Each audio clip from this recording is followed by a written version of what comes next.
Subscribe करें, like करें, share करें, कमेंट जरूर करें। नमस्कार दर्शकों, मैं हूं अमित बॉर्सन और आप देख रहे हैं रेंजर टीवी इंडिया, ना धर्म ना जात, केवल सत्य के साथ। दर्शकों, आज हम उपस्थित हैं जनपद आगरा के जीआईसी मैदान में, जहां पर धम्म कारवा का आयोजन किया जा रहा है, जो कि भंते के राहुल जी के द्वारा किया जा रहा है।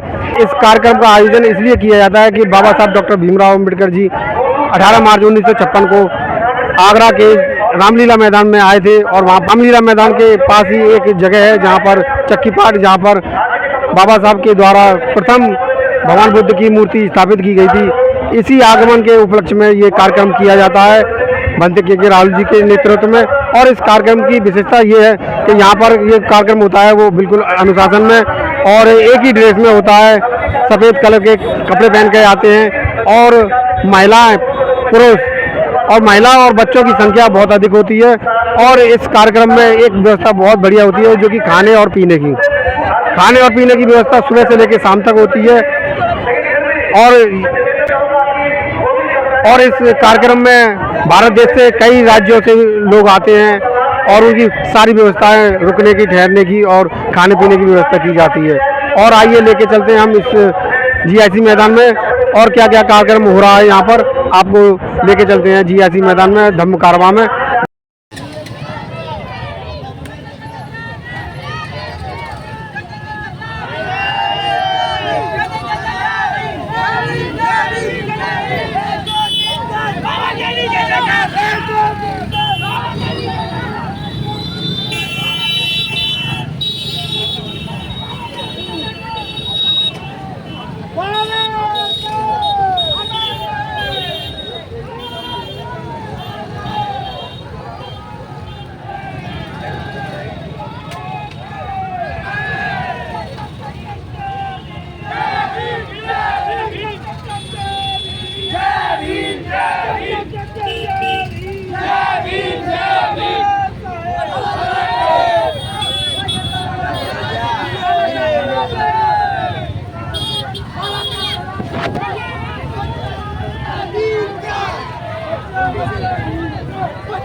अमर रहे बाबा साहब, अमर रहे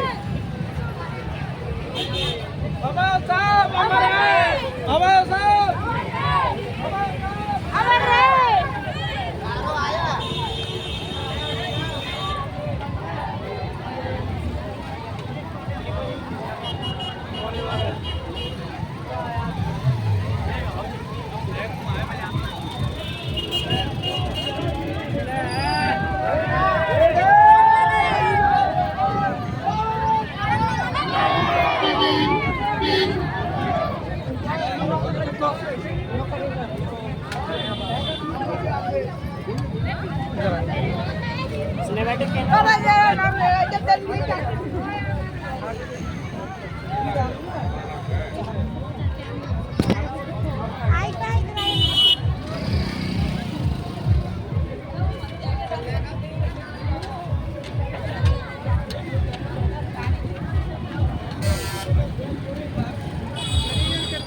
करनी पड़ेगी।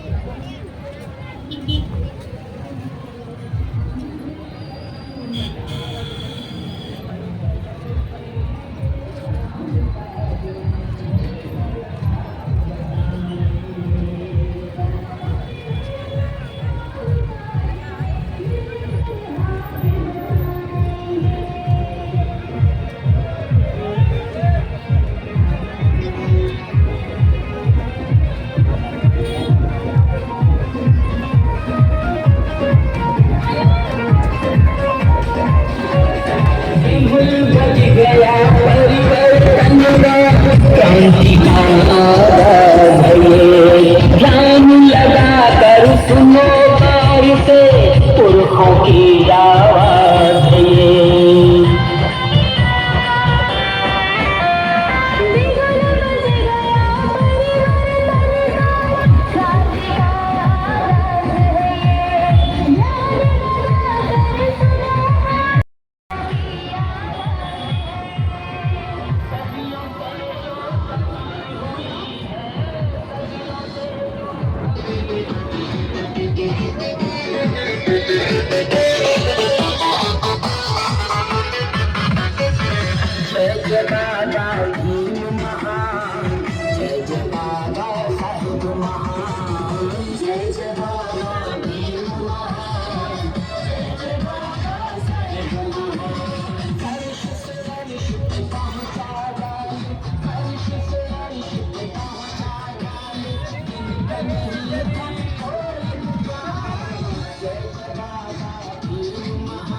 अमर रहे।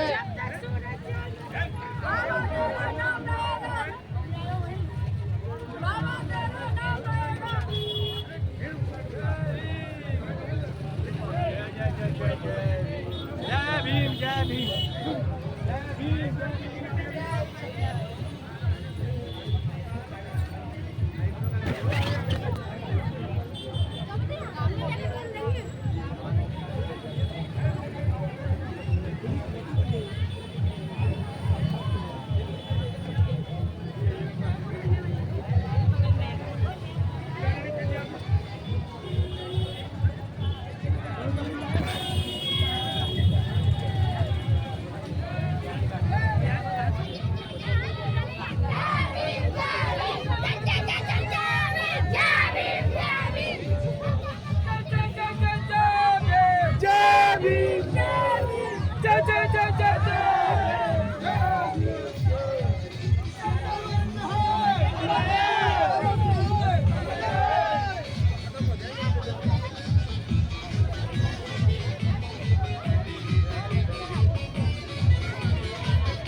सभी लोग जो हम कारवा में से यहाँ प्रांगण में आने हैं, आपके बड़े पर आग्रह है कृपया यथास्थान बैठे ताकि बच्चे जी का आगमन पीछे से होगा। हम सब लोग खड़े होकर पूरे कारवा का सम्मान कर सके।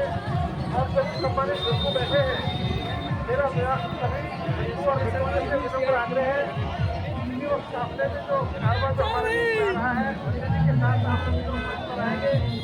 जो भी सम्मानित हिंदू जितने सम्मानित लड़कियाँ मौजूद है बस 2 मिनट का इंतजार करें। सबके साथ ही आप सब लोग पर सम्मान के साथ आएंगे, ऐसा मेरा आपका आग्रह है। 1 कच्चा आलू और 1000 रुपये योगेश केसरी जी की तरफ से बहुत बहुत साधुवाद, बहुत बहुत आभार आपका। आभार। आदरणीय सौरभ राजौरिया साहब आगरा से 500 रुपये का योगदान, बहुत बहुत साधुवाद आपका।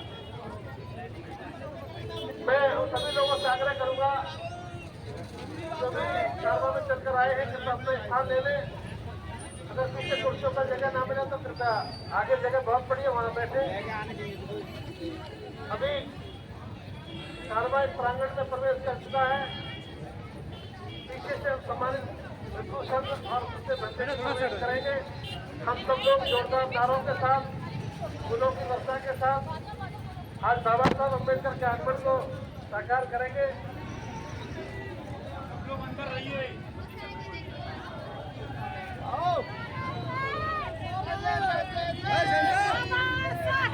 अमर रहे।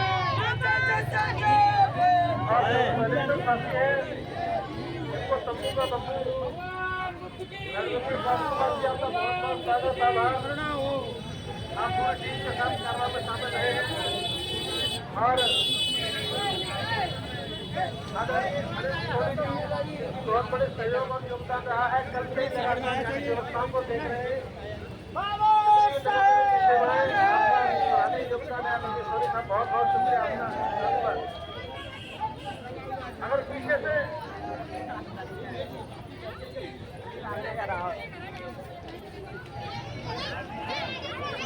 मैं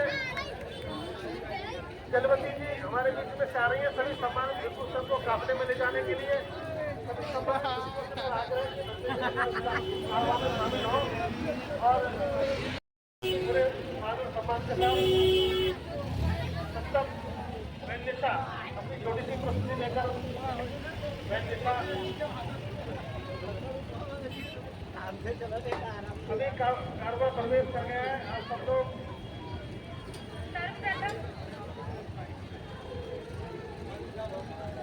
तो आधा हरियाणा से 33,150 रुपये और एक टोहाना की टीम डॉक्टर योगेश धामी जी गाड़ी तो हरियाणा से कहीं आई है लेकिन फिर भी व्यक्तिगत रूप से टोहाना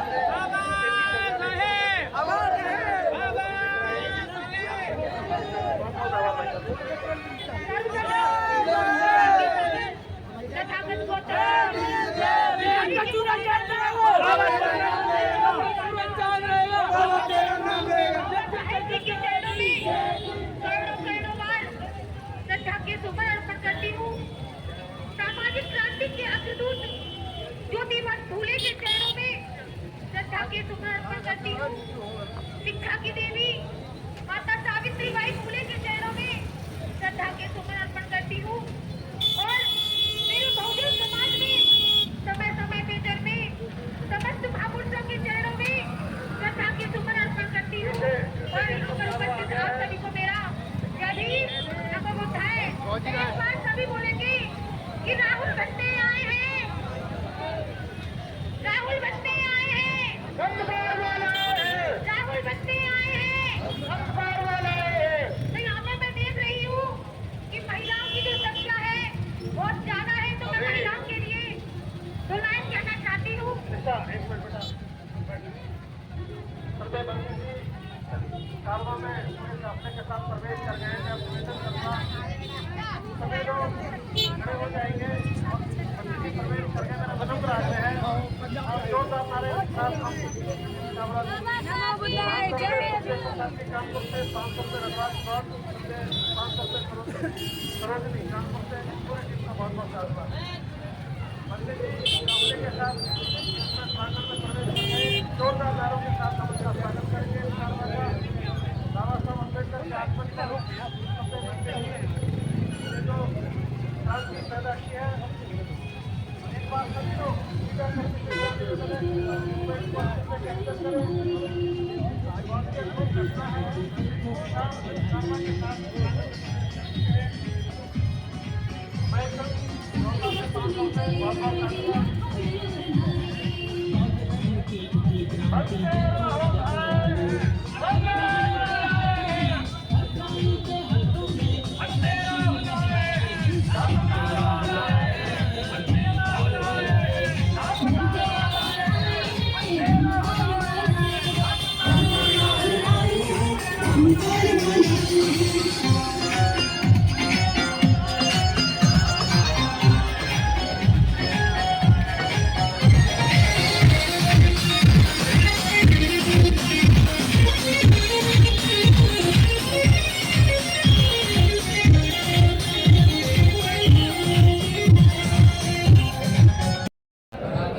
द्वितीयम्पि बुद्धं शरणं गच्छामि द्वितीयम्पि बुद्धं शरणं गच्छामि द्वितीयम्पि धम्मं शरणं गच्छामि द्वितीयम्पि धम्मं शरणं गच्छामि द्वितीयम्पि संघं शरणं गच्छामि द्वितीयम्पि संघं शरणं गच्छामि तृतीयम्पि बुद्धं शरणं गच्छामि तृतीयम्पि बुद्धं शरणं गच्छामि तृतीयम्पि धम्मं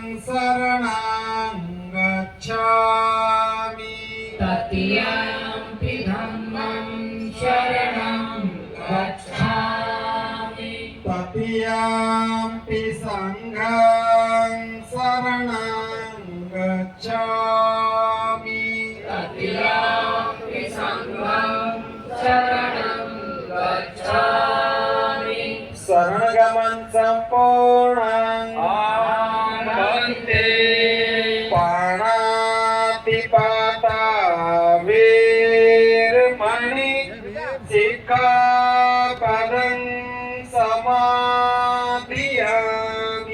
पाणातिपाता वीरमणि सिक्खापदं समादियामि अदिन्नदाना वीरमणि सिक्खापदं समादियामि अभिन्नदाना वीरमणि सिक्खापदं समादियामि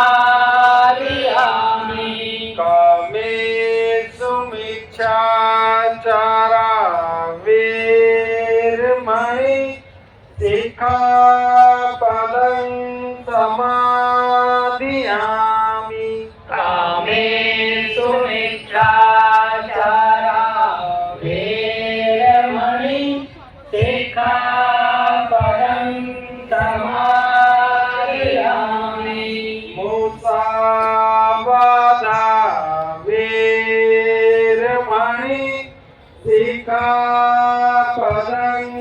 समादियामि मुसावादा वीरमणि सिक्खापदं समादियामि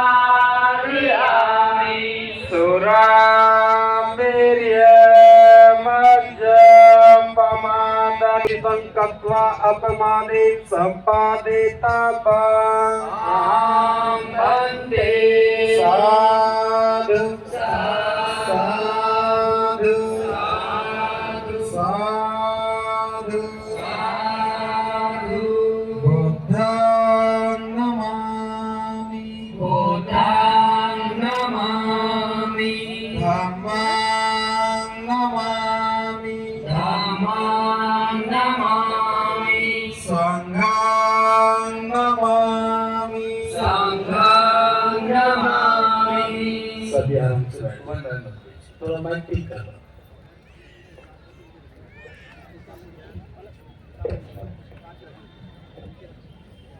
कोई कार्यकर्ता हो तो पानी मंच से प्रबंध कर दे आप लोग सामान्य मुद्रा में बैठ सकते हैं। आज के इस बहुत ही महत्वपूर्ण कार्यक्रम का मंगलारंभ परम श्रद्धेय भिक्खु डॉक्टर करुणा सिंह जी द्वारा दिए गए शीलों के बाद प्रारंभ हुआ। हमारे मार्गदर्शक हमारे मसीहा है। आज से 68 वर्ष पूर्व यहाँ आए और आज उनके आगमन को जीवंत करने का काम श्रद्धेय भंते करुणा सिंह राव जी ने किया। भले ही उस वक्त लोगों की स्थिति क्या रही होगी, लेकिन आज जैसे ही काफिला कारवां पूरा प्रवेश करता है पांडाल में, तो लगता है कि संपूर्ण भारतवर्ष बाबा साहब अम्बेडकर की अगुवाई करने के लिए आतुर हो उठा है। हम सब लोग मिलकर के बाबा साहब का आगमन करते हैं और इसको जीवंत करने का काम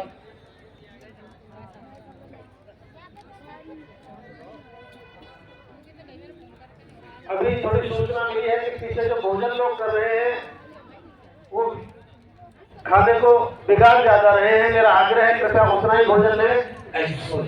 ये घोषणा मत करो कार्यकर्ताओं के ठीक है, सभी लोग जाएं, जो कार्यकर्ता आप अपनी ड्यूटी करें और जाके लोगों को वहां समझाएं। आज का दिन जिसके लिए हम सब लोग श्रद्धेय भंते जी के नाम सामने इकट्ठे हैं, भले ही ये घटना किताबों में दर्ज थी, कुछ लोगों के दिमाग में थी, लेकिन बाबा साहब अम्बेडकर के तो दर्शकों आप देख सकते हैं इस समय हम जीआईसी मैदान में आ चुके हैं और देखिए यहाँ पर जो बाबा साहब और भगवान बुद्ध और बहुजन नायकों से संबंधित यहाँ पर ये सामग्रियाँ यहाँ पर मिल रही हैं और आप देख सकते हैं। निवेदन करूंगा कि एक छोटी सी कार्यक्रम है आप आपके सामने रखेंगे। अंजय जी की फैसला से जो भी हमारा कार्यक्रम है। आइए दर्शकों, आपको लेके चलते हैं इस ग्राउंड में। आप देख सकते हैं यहाँ पर बाबा साहब, भगवान बुद्ध और बहुजन नायकों की पुस्तकें और स्टैचू या चित्र वगैरह सारे यहाँ पे मिलते हैं। ये लोग बहुत बहुत दूर से आते हैं। आप देख सकते हैं यहाँ पर ये एक तरह से पुस्तक मेला भी लगा हुआ है, जो कि बाबा साहब डॉक्टर भीमराव अंबेडकर जी के साहित्य को लोग पढ़ते हैं। और आप देखिए स्टैचू हैं, मूर्तियां हैं, बहुत बढ़िया। आप लोग देख सकते हैं। और आगे लेके चल रहे हैं।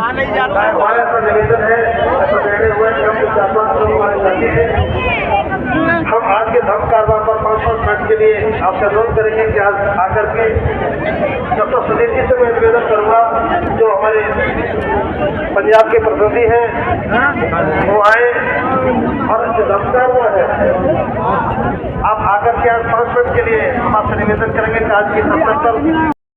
और दर्शकों, आप देख सकते हैं यहाँ पर इस कार्यक्रम में आए हुए उपासक और उपासिकाओं के लिए ये भोजन तैयार हो रहा है और बड़े ही हंसते हुए खाना तैयार कर रहे हैं। ऐसी व्यवस्था शायद ही किसी और कार्यक्रम में मिलेगी आपको।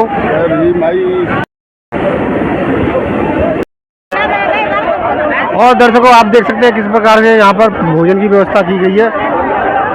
लगभग हजारों लोगों की संख्या है यहाँ पर।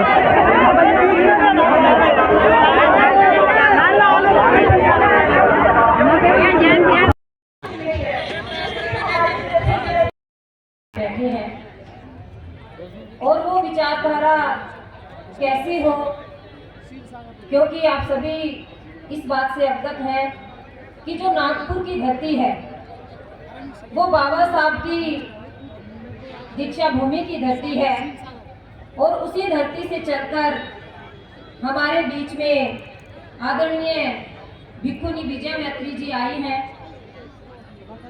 वैसे तो उनके बारे में बोलना मुझे ऐसा लगता है कि उनके सम्मान में जितना भी कहा जाए काफ़ी कम होगा, क्योंकि जब मैं उनसे पहली बार मिली थी तो मुझे उनसे बहुत प्रेरणा मिली थी, क्योंकि उनको देख करके ही लगता है कि अगर भिक्खुनी हो तो ऐसी हो। जो बुद्ध का श्रावक संघ है, चाहे वो भिक्खु के रूप में है चाहे वो भिक्खुनी के रूप में है, तो सभी जब अध्ययन करते हैं तो वो एक नया इतिहास रचते हैं। तो मैं बहुत ही आदर सम्मान के साथ भिक्खुनी विजय मैत्री जी को मंच पे आमंत्रित करती हूँ, क्योंकि भिक्खुनी विजय मैत्री जी को जब मैं नागपुर जाती हूँ, उनको सुनती हूँ, तो मुझे उनके सुनने से बहुत कुछ सीखने को मिलता है। तो आज आपके बीच में दक्षिण भारत से चलकर, नागपुर की भूमि से चलकर, जहाँ पर बाबा साहब ने दीक्षा ली, उस धरती से चलकर हमारे बीच में आदरणीय भिक्खुनी विजय मैत्री जी आई हैं। तो आप सभी उनका बहुत ही हर्षोल्लास से स्वागत करेंगे। भिक्खुनी विजय मैत्री जी हमारे बीच में आ रही हैं, तो सभी बोलेंगे अपनी जगह पर से साधु साधु साधु।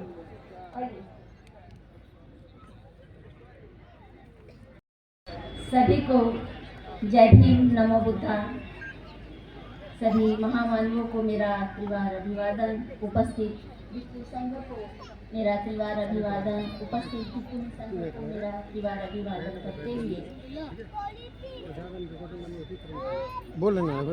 आज मुझे बड़ी खुशी हो रही है कि मैं इस धम्म कारवां का एक हिस्सा बनी हूँ। हिस्सा ही नहीं बनी हूँ बल्कि मुझे यहाँ पर बोलने का मौका भी दिया है श्रद्धेय बनते करुणाशील राहुल जी ने मुझे सम्मान देते हुए यहाँ बुलाया है और मुझे भिक्खुनी संघ के प्रतिनिधि के रूप में बोलने का मौका दिया है। इसके लिए मैं उनकी बड़ी आभारी हूँ। आप लोग बैठ जाओ, बैठ के देखो पीछे भी लोग देख रहे हैं। आज मुझे बड़ा उत्साह लगा, इतना बड़ा धम्म कारवा मैंने देखा, लोगों का जुलूस देखा और ये यकीन हो गया कि बनते करुणाशील राहुल इनके सफल नेतृत्व में धम्म का एक सामाजिक आंदोलन खड़ा हो गया है, खास करके भारत के उत्तर प्रदेश में। ये उनका प्रभावशाली नेतृत्व है कि आज यहाँ पर इतने सारे लोग इकट्ठा हुए हैं। और आज का जो थीम है तंबू का बंबू, पहले मैंने धम्म विन्यास से कहा था कि मुझे कुछ बोलने में अजीब सा लग रहा है तंबू का बंबू, लेकिन बाद में मैंने देखा कि इसका जो प्रयोग है बाबा साहब ने 18 मार्च के 1956 के अपने भाषण में किया है कि वो कह रहे हैं कि ये जो सामाजिक आंदोलन उन्होंने खड़ा किया है एक शामियाने की तरह है और वो एक में व्यक्ति उसे संभाले हुए हैं एक मजबूत स्तंभ की तरह। और उन्हें ये एहसास हो गया था कि उनकी उम्र को देखते हुए, उनकी सेहत को देखते हुए कभी भी कुछ भी हो सकता है, तो बड़े चिंतित थे कि उनके बाद इस आंदोलन की बात को कौन संभालेगा, कौन ऐसा मजबूत स्तंभ होगा जो इसे खड़ा रखेगा या संभालेगा या आगे ले जाएगा। और इसी चिंता को उन्होंने उस भाषण में व्यक्त किया है। और आज इतने वर्षों के बाद में फिर वही प्रश्न उठाना एक प्रासंगिक प्रश्न है।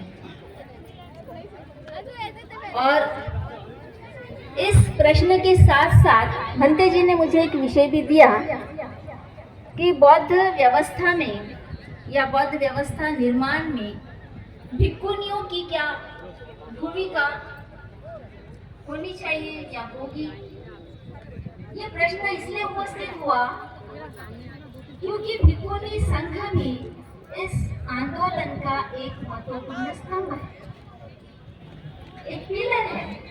और ये आज से नहीं तो 2600 वर्ष पूर्व तथागत बुद्ध ने 4 स्तंभों की बात की, भिक्षु संघ, भिक्षुनी संघ, उपासक संघ और उपासिका संघ। इन चारों पिलरों का जिस समय सही तरीके से क्रियान्वयन हो रहा था उस समय हम देखते हैं कि भारत पूरी तरह से बौद्धमय हो गया था। लेकिन कालांतर में मनुवाद के कारण हमारे जो ये चारों महत्वपूर्ण पिलर है जो ढा दिए गए।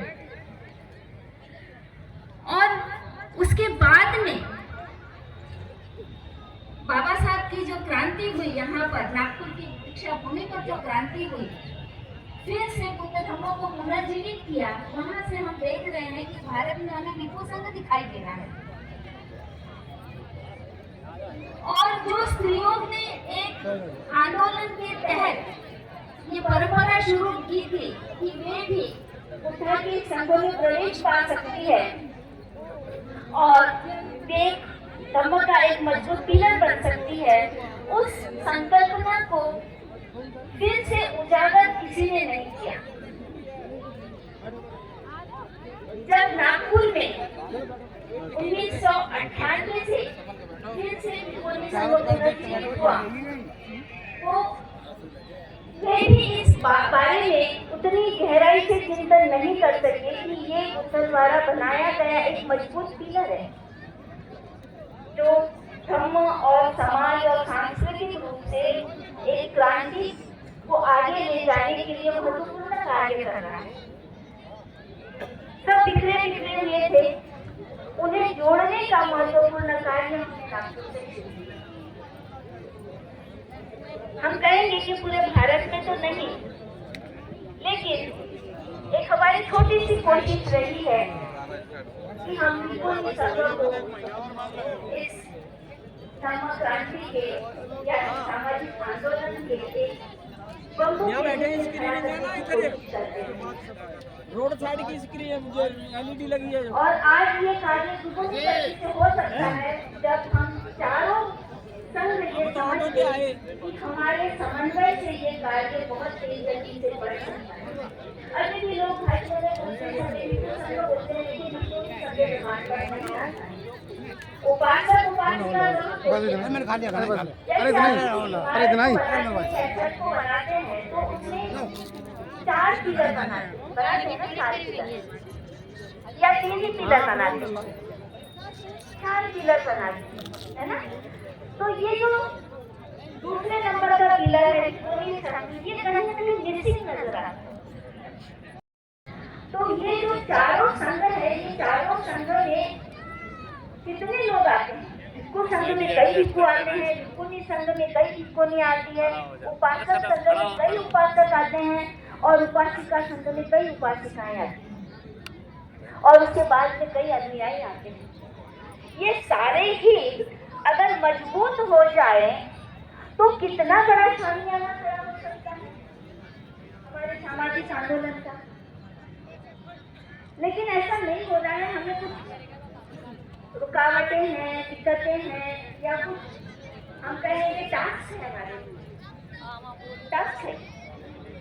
कुछ लोग धम्म क्रांति को बुद्धिज्म से लिए और कहाँ डाले हैं? भारत के संविधान में डाले हैं। तो इन सिद्धांतों को समझना है। जब स्वतंत्रता की बात होती है तो स्त्री पुरुष सभी के स्वतंत्रता की बात होती है और जिस पर कि भंते जी ने काफी यहाँ पर कार्य किया हुआ है।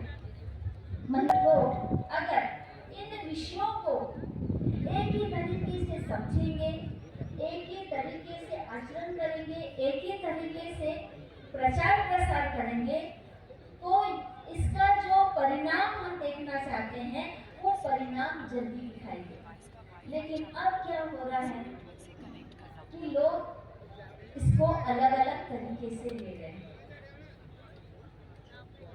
सबका जो प्रचार करने का तरीका अलग है, कोई बात नहीं, लेकिन जो बातें हैं, अभ्यासक्रम है, सिलेबस है, वो सिलेबस एक नहीं होने से कोई अ बोलता है तो कोई प बोलता है।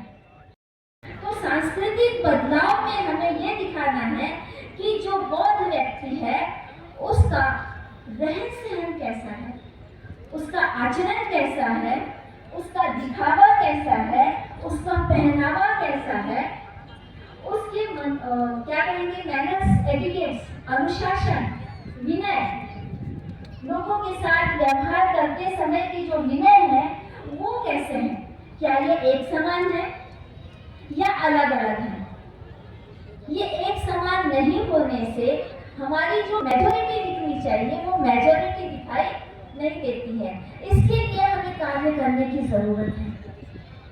हम लोग इस पर कार्य कर रहे हैं कि हमारा सिलेबस एक जैसा हो, चाहे वो सांस्कृतिक परिवर्तन के लिए हो, चाहे सामाजिक परिवर्तन के लिए हो, चाहे धार्मिक परिवर्तन के लिए हो, लेकिन हमारा सिलेबस, हमारा अभ्यासक्रम एक जैसा होना चाहिए। यदि हम वंदना भी बोलते हैं तो हम सब की वंदना एक जैसी होनी चाहिए। Amna Digital from Thailand. This I stay in Accra here, but never study about Hindi language. So I have job in Accra 6 years. But now I will Tanyawat about the organizer for the invite me to here. I'm very happy for to meet many Buddhists. Sometimes I can talk, I can borrow Hindi thoda because I don't start. But now I will give you about the useful because I have a job in Agra, the project. And now is the President Manipal, he will talk about my profile and my life in Agra for everyone for listen. Come in. Come. You can everyone understand about you talk Hindi. Okay. सभी को जय हिंद नमस्कार। बंदे जी Thailand से आए हुए हैं। बंदे जी 5 साल बोधगया रहे, फिर उसके बाद आगरा के लोग बोधगया से बंदे जी लोग आगरा ले आए। आगरा में इनको 6 साल हो गई। श्रीनगर कॉलोनी में धर्मोदय बुद्ध विहार है, उसमें बंदे अच्छा निवास करते हैं। बंदे जी अपने साथ थाईलैंड से एक मिस्त्री को लेके आए हैं, जहां भगवान बुद्ध की 11 स्टैचू बड़ी बड़ी बनाई जा रही हैं। 7 स्टैचू तैयार हो गई हैं। बंदे जी अपने हाथों से जिन बुद्ध विहारों में बुद्ध की स्टैचू नहीं है, वहां पर दान करेंगे। यदि किसी बुद्ध विहार में मूर्ति की जरूरत है तो आप लोग बंदे जी से मुलाकात कर सकते हैं। जय हिंद नवोदय। बंदे जी का नाम फिराद अमनाथ इतिटेचो हैं। ये बात उनके लिए है। यहाँ से जाने के बाद ये बात आपकी जुबान पर होनी चाहिए, देश के कोने कोने में बात गुजरनी चाहिए। जो बात मैं आपसे कहने जा रहा हूँ, बंदे जी से 2 मिनट लगभग 1.5 मिनट की मैं अनुमति चाहिए। के अवसर पर जो भीम नगरी का आयोजन होगा 15, 16, 17 अप्रैल को नंदपुरा डेयरी फार्म देवी रोड आगरा में, उसका आमंत्रण दिया है। मैंने तो स्वीकार कर लिया, आप लोग भी स्वीकार करो। हाथ ऊपर करके साधु। समझ में कुछ नहीं आता। जिस बात में आनंद आ जाए तो समझ में कुछ नहीं आया। और मैं एक बात उदाहरण के साथ समझा देता हूं। आप याद करो, पिछली किसी शादी में गए हो और बहुत स्वादिष्ट खाना खाया हो, वाले कहेंगे कि भंते जी तो हमारी बुराई कर रहे हैं। बात आगरा की नहीं है, आपका आगरा नहीं, आगरा मेरा भी है। जब मैं आगरा में तो आगरा मेरा भी। बस फर्क इतना है कि मैं 12 साल से हूं, आप हो सकता है कि 119 साल से। थोड़े दिन के बाद मेरी भी 119 साल हो जाए। लेकिन मैं जो बात कहता हूं अपने वक्तव्य में कही, 68 वर्ष के बाद मैं इस बात को दोहरा रहा हूं। इसी आगरा में लाल किला प्रांगण में बाबा साहब ने जो कहा था, कुछ किलोमीटर की दूरी है लेकिन आगरा वही है। जो बाबा साहब ने कहा वो हमें करना चाहिए था, लेकिन हम सिर्फ उत्सव मनाने लग गए। इसी बाबा साहब ने, इसी आगरा में बाबा साहब ने कहा कि मैंने अपने जीवन के तमाम प्रयासों के बाद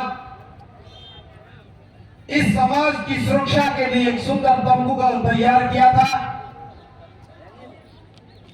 मैं उस तंबू का अकेला बंबू हूं। मेरा स्वास्थ्य गिरता जा रहा है। मुझे सोच करके लगता है कि जिस दिन मैं दुनिया से चला जाऊंगा तो इस तंबू का क्या होगा। मैं उस एक नौजवान को नहीं ढूंढ पा रहा हूं जो इस तंबू का बंबू बन सके। ताकि बाबा साहब ने कहा कि मैं इस कारवां को यहां तक लेके आया हूं, हो सके तो आगे बढ़ाना वरना पीछे मत जाने देना। और हमने पलवल में एक कारवां शुरू कर दिया। फिर पता लगा कि बाबा साहब ने यह भी कहा था कि मुझे मेरे समाज के पढ़े लिखे लोगों ने धोखा दिया। मेरे प्रयासों से एक पेटू क्लर्क पैदा हो गया जो अपना पेट तो भरता है लेकिन समाज को भूल गया है। और ये बात जब बाबा साहब कह रहे थे तो उनकी आंखों से आंसू गिरे। मैंने उन आंखों के आंसुओं को गिरते हुए नहीं देखा, लेकिन आज हर रोज देखता हूं कि आंसू गिर रहे हैं। और हम बाबा साहब की जयंती पर नृत्य कहना चाहते थे, आनंदित हो रहे हैं। बाबा साहब की जयंती समस्याओं के समाधान के लिए मनानी चाहिए थी और हम बाबा साहब की जयंतियों में अपना सम्मान भूलने लग गए। जो बाबा साहब की जयंती समस्याओं के समाधान के लिए थी, उसमें हम अपना सम्मान ढूंढ रहे हैं। जो आंदोलन पहचान के लिए बनना चाहिए था, हम परेशानियां बताने में बीत गए, लग गए। हमें विचारधारा स्थापित करनी थी, हम भवन निर्माणों में लग गए। हमें समाज को संगठित करना था और संगठन बनाने में लग गए। हमें जाति तोड़नी थी, हम जाति का महिमा मंडन करने लग गए। हमें सामाजिक परंपराओं को खत्म करना था, उन परंपराओं में हम अपनी प्रतिष्ठा ढूंढने लग गए।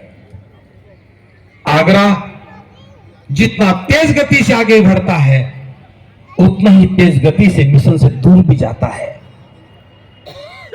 बाबा साहब ने कहा था, इसी आगरा में कहा कि मैं अपने नौजवानों को कहना चाहता हूं, शिक्षा लेने के बाद कलरकी करने की बजाय, छोटी मोटी नौकरी करने की बजाय अपने गांव की ओर जाना और अपने गरीब और निर्भीक समाज की लोगों की सेवा करना, ताकि अज्ञानता से उत्पन्न होने वाले अन्याय और शोषण को रोका जा सके।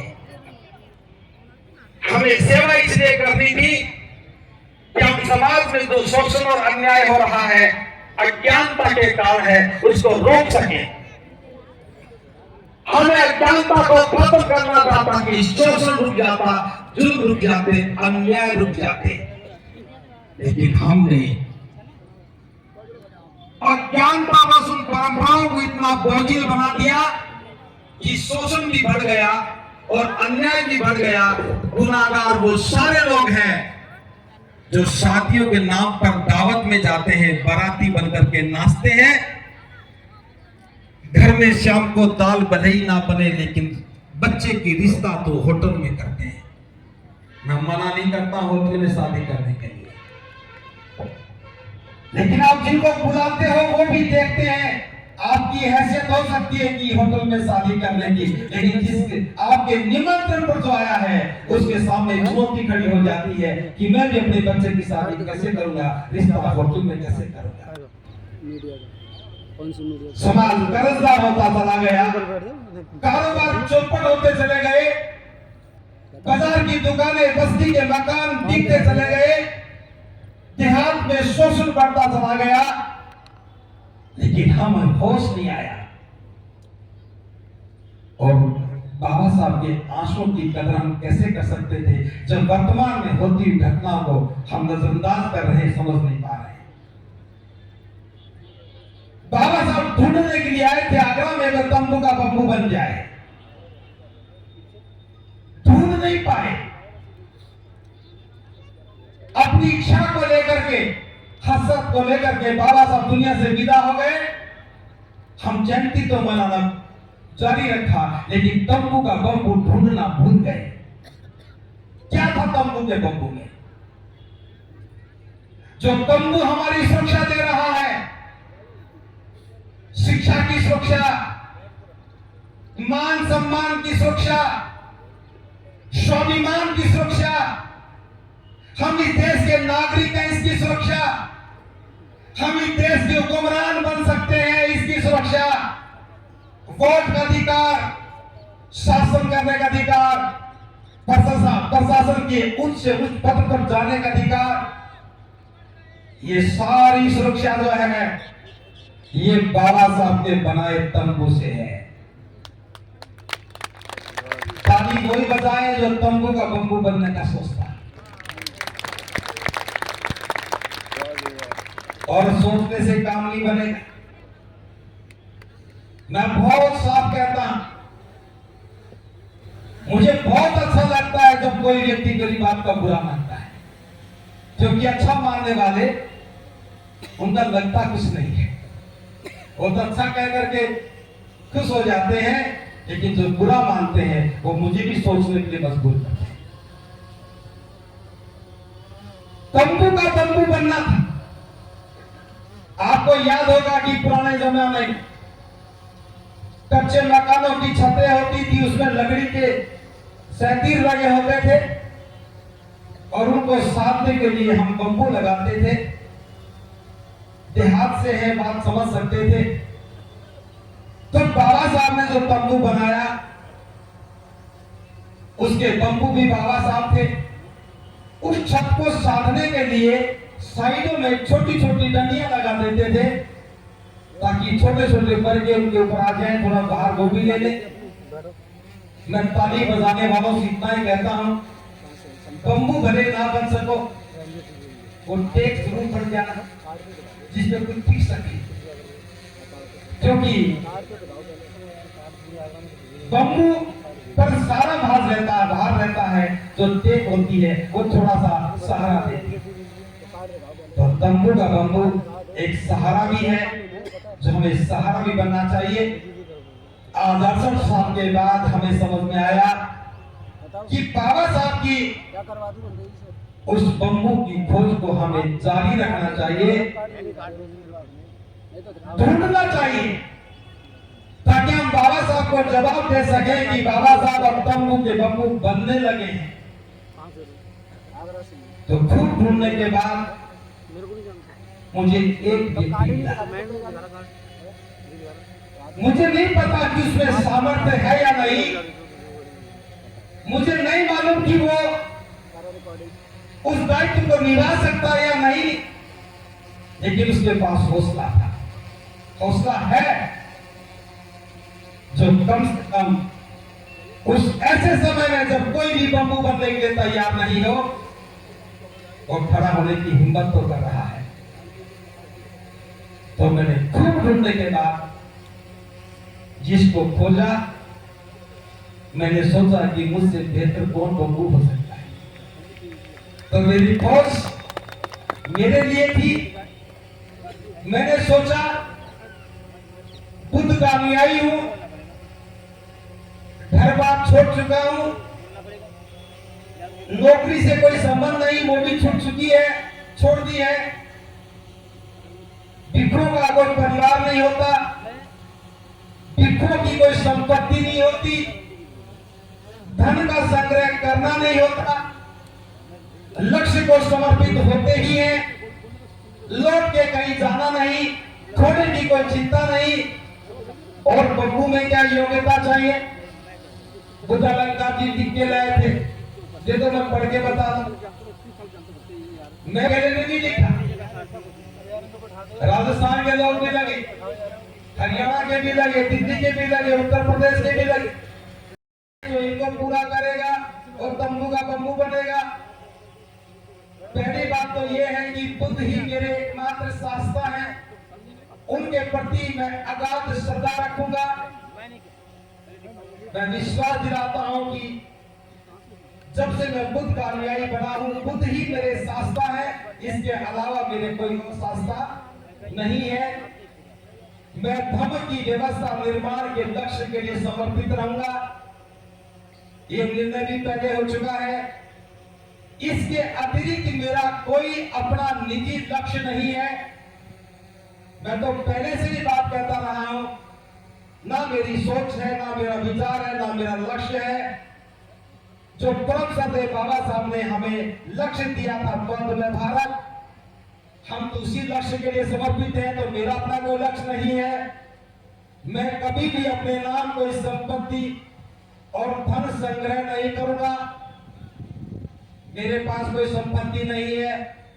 एक कार है, उस पर भी बैंक का कर्ज है, 9 किस्तें बकाया है, वो भी चुका दूंगा।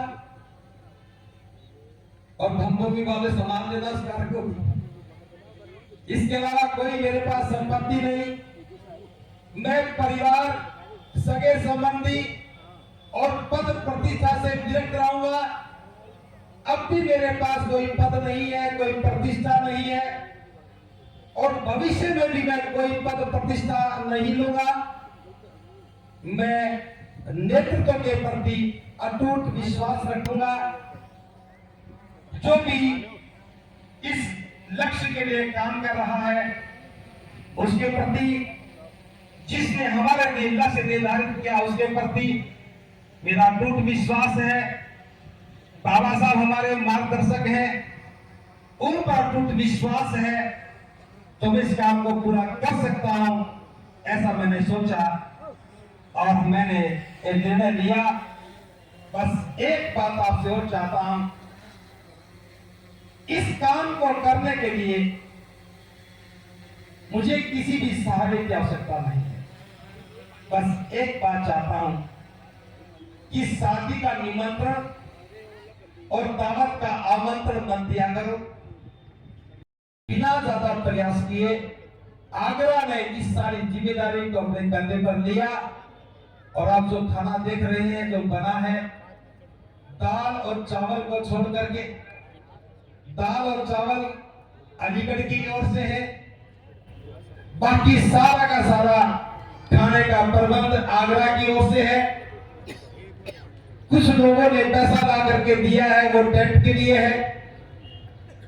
कुछ पैसा बचा होगा तो वो जो प्रचार सामग्री के लिए है।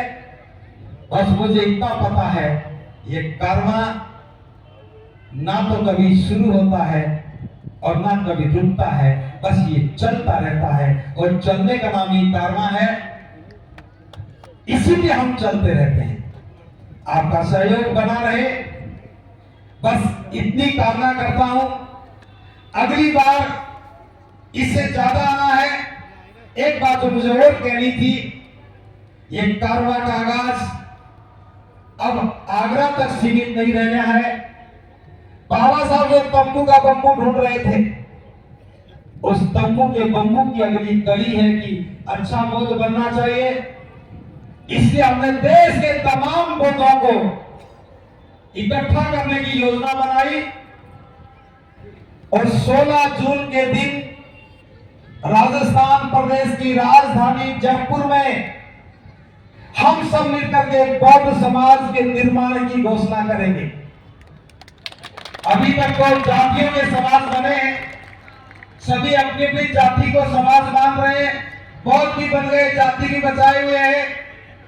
16 जून 2024 बाबा साहब के अनुयायियों के लिए आखिरी दिन है।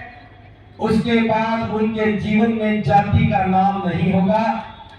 वो जब भी कहेंगे बौद्ध समाज कहेंगे और हम ये घोषणा करेंगे 16 जून को भारत में जैसा बाबा साहब चाहते थे वैसा बौद्ध समाज बनेगा। और जयपुर में आगरा जयपुर के लोगों के द्वारा, पूरे देश के बौद्ध प्रतिनिधियों के द्वारा, इस विशाल गरिमामयी भिक्षु संघ के द्वारा उसकी घोषणा की जाएगी। तो मैं आमंत्रण दे रहा हूं राजस्थान के लोगों की ओर से, धम्म भूमि की ओर से, आप सभी के सभी लोग आज से ही तैयारी करो।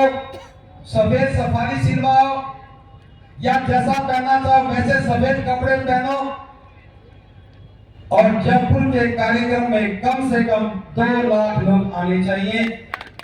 तो आज की न्यूज़ आपको पसंद आए तो लाइक करें, शेयर करें, कमेंट करें, सब्सक्राइब जरूर करें, जिससे कि हमारा चैनल आगे बढ़ सके और हम अपने देश और देशवासियों की सेवा कर सकें। इसी के साथ फिर मुलाकात होगी, तब तक के लिए आपसे विदा लेते हैं। नमस्कार।